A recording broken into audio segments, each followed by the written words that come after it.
Hi, my name is AJ Brody, and I was a part of Theater 68, or I'm still a part of Theater 68.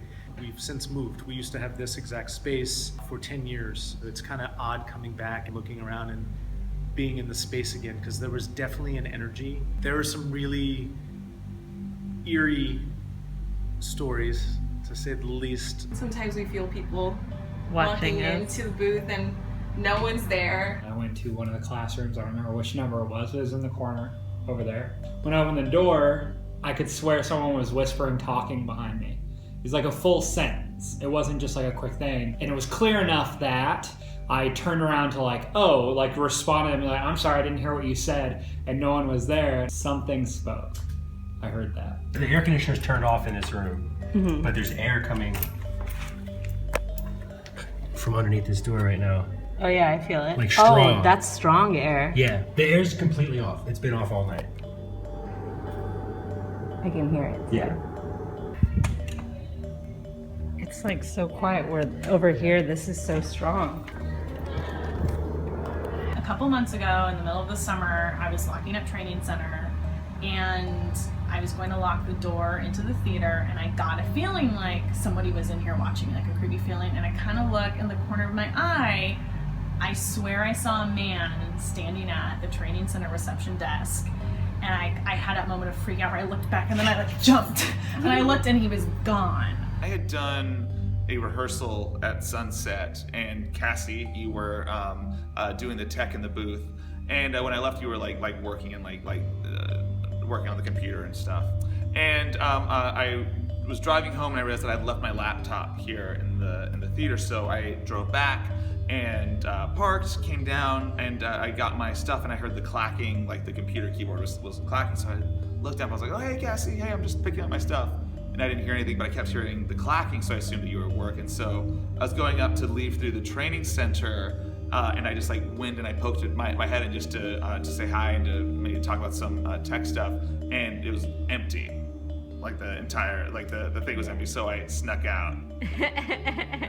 and I snuck out quickly. Late night, right after the classes, everybody leaves right away.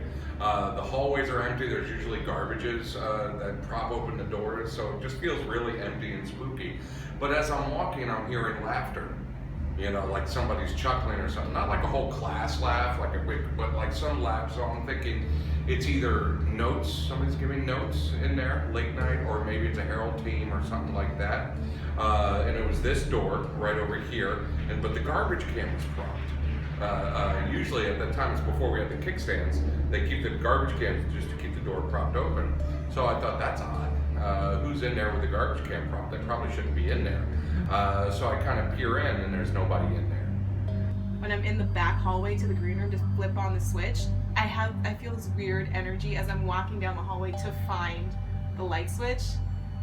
Ugh. Where all the classrooms are upstairs, it was set up with, they replaced the stairway, but it used to be just one stairway, and there was a landing at the door. There were 3 doors along this hallway, and there was a church. And this church was a little off. I mean, there were a lot of little kids running around, and it just didn't seem like a normal church to me. There was just something very, very different. Late at night, later than I would think a church should be in session, they would be singing and praying and chanting and doing whatever they did. And we tried to keep to ourselves and respect our neighbors.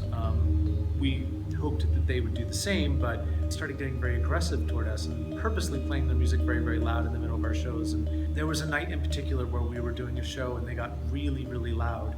And our communications director for our theater company, her name's Katie, she went up, she told all of us to wait here, she'll go up and take care of the situation. And so she went upstairs alone.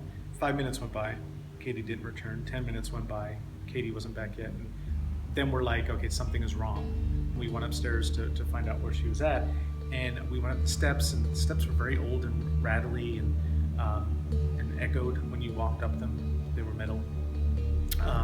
So we get to the door of the church, and we hear scuffling, but not a lot of noise, just scuffling, and there's a struggle. And I'm like, Katie, I yell out her name, And there were two big windows to the church. There was a door and there were two glass windows, but they had curtains and the curtains were shut. When I said Katie, all of a sudden one of the curtains lifts up and Katie's reaching toward the door and somebody has their arm around her and pulls her back, and the curtain goes down again and she's yelling, "Call the cops, help me, call the cops, they've taken me."